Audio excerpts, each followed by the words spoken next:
স্বপ্ন ছিল আমি পাইলট হব। এই ঘটনার পর এখন আর হতে চাই না। স্কুলে গেলে প্লেনের শব্দ শুনলে এখন অনেক ভয় লাগে।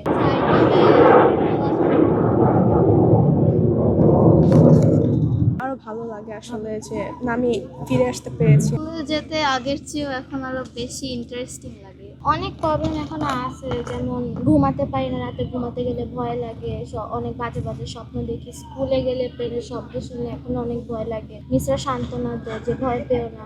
কোথাও গেলে জোরে কোনো শব্দ হলে ভয় পায়। আমার মা এই কদিন ধরে অনেক ভূমিকম্প হচ্ছে, তো কিছু লড়ে উঠলে ভয় লাগে যে ভূমিকম্প হচ্ছে ভূমিকম্প হচ্ছে, মানে যেগুলো তার আর কি দুর্ঘটনা ঘটবে ওগুলো আশেপাশে দেখলে অনেক ভয় লাগে। আমি আমার স্যারের কাছে গিয়েছিলাম টিচার্স রুমে, স্যারের সাথে একটা হোমওয়ার্ক নিয়ে আলোচনা করতে, তো তখনই প্লেনটা ক্র্যাশ। আমার ভাইয়া কলেজে পড়ে, তো ছুটির পর ও আমাকে নিতে আসে। তো আমি যেহেতু ভবনটা 2 তলা, তো আমি নিচতলায় নামতেছিলাম। তো টিচার রুমে যাওয়ার সময় একটা বিকট শব্দ হয়ে প্লেনটা আসতেছিল, পর আমি অজ্ঞান হয়ে যাই। পর মিস্টার বের করে আমাদের ক্লাসরুম থেকে। স্কলারশিপের কোচিং করার জন্য প্রত্যেকদিন নিচে নামতাম। টিফিন খেয়ে ওই দিনও আমি বারান্দায় ছিলাম, তখনই প্লেনটা আকাশ।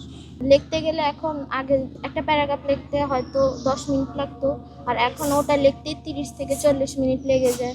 তো এখন লেখাপড়ার অনেক সমস্যা হচ্ছে। এটা টান খায় হাতে, আবার মাঝে মাঝে লিখতেছি প্লেনের শব্দ শুনছি, তো একটা লাইন মনে করছি, ওটা আবার ভুলে গেছি।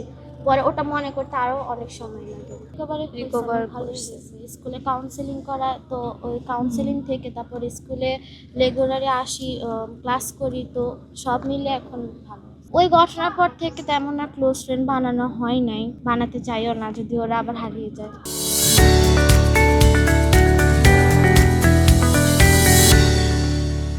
আমার আগে স্বপ্ন ছিল আমি পাইলট হব। তো এখন এই ঘটনার পর এখন আর হতে চাই না। তো আমার শখ আমি ডান্সার হব বড় হয়ে, সবাইকে ডান্স শিখাবো।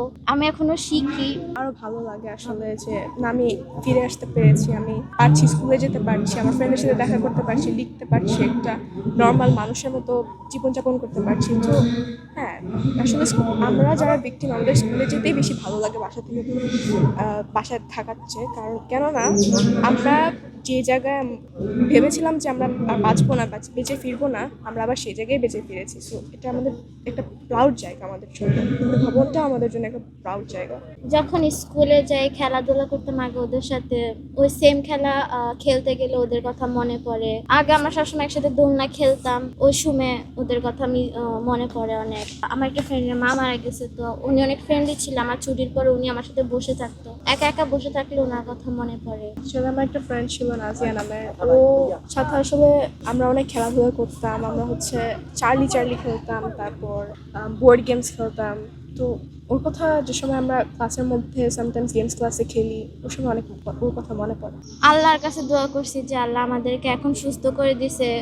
মনোবল রাখছি যে সুস্থ হওয়ার একটা মনোবল ছিল, যে রিকভারি হবে, মনে জোর ছিল যে আমরা সুস্থ হয়ে ছাড়বো। আমি প্রথম বাসায় এসে আল্লাহর কাছে বলছি যে আল্লাহ থ্যাংক ইউ, আমাকে তুমি এতটুকু পর্যন্ত আনছো। আগে তো অবস্থা খুবই বাজে ছিল, এখন তো আরো ঠিক হয়েছে। বন্ধুর কথা আমাদের ক্লাসে অত মারা যায় না বলতে গেলে। তো আমার একটা ফ্রেন্ডের মা, ওর কথা, তারপরে আরো যারা মারা গেছিল অন্য ক্লাসে, যারা আহত হয়েছে, ওদের কথা ভেবেই কান্না চলে আসছিল।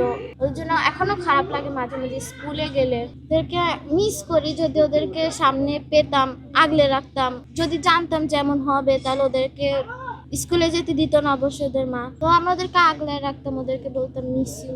অ্যাকচুয়ালি আমি সবচেয়ে বেশি মিস আমার একটা সিনিয়র আপুকে করি, তাসনিয়া আপু। ও 33 দিন পর মারা যায়। ওকে পেলে আমি বলতাম ও অনেক ভালো একজন মানুষ। ওর মতো অ্যাকচুয়ালি আমি কোনোদিনও কোনো সিনিয়র পাইনি। ও খুবই কোমল মনের, ও অনেক ভালো একজন স্টুডেন্ট ছিল। উনি দেশের জন্য কিছু একটা করতে পারতো, বা খুবই ভালো একজন স্টুডেন্ট ছিল। তো আমি ওনাকে এটা বলতাম যে আই মিস ইউ অ্যান্ড তুমি অনেক ভালো একজন মানুষ। বিশ্বাসই করতে চাইতাম না। দেন যদি বিশ্বাস করতামও, তাকে বলতাম যে তুমি খুবই ভালো ছিলে বা আছো, তোমাকে অনেক মিস করেছিলাম, করছি। যত চিন্তা করে মনে হয় যে যদি আবার কিছু বাধা দিয়ে দেয় এরকম, তাই আসলে আমি ফিউচারে এতটা বেশি চিন্তা করি না। আপাততর জন্য আমি এখন আমার নেক্সট এক্সামের জন্য ওইটাতে ভালো করার জন্য ওই প্রিপারেশনটাই নিই। এখন আসলে এত প্রফেশন বা এত কিছু নিয়ে চিন্তা করি না। আগে থেকে তো যেতে অনেক ভালো লাগে, বাসায় থাকতে ভালো লাগে না। একদিন স্কুল বন্ধ দিলে ফ্রেন্ডদের কথা মনে পড়ে যে অনেকদিন হয়েছে যাচ্ছি না, যাবো। এখন না ভালোই লাগে। স্কুলে যেতে আগের চেয়েও এখন আরো বেশি ইন্টারেস্টিং লাগে। সবার সাথে দেখা হয়, কথা হয়, তাতে আরো ট্রমা থেকে বের হতে পারি।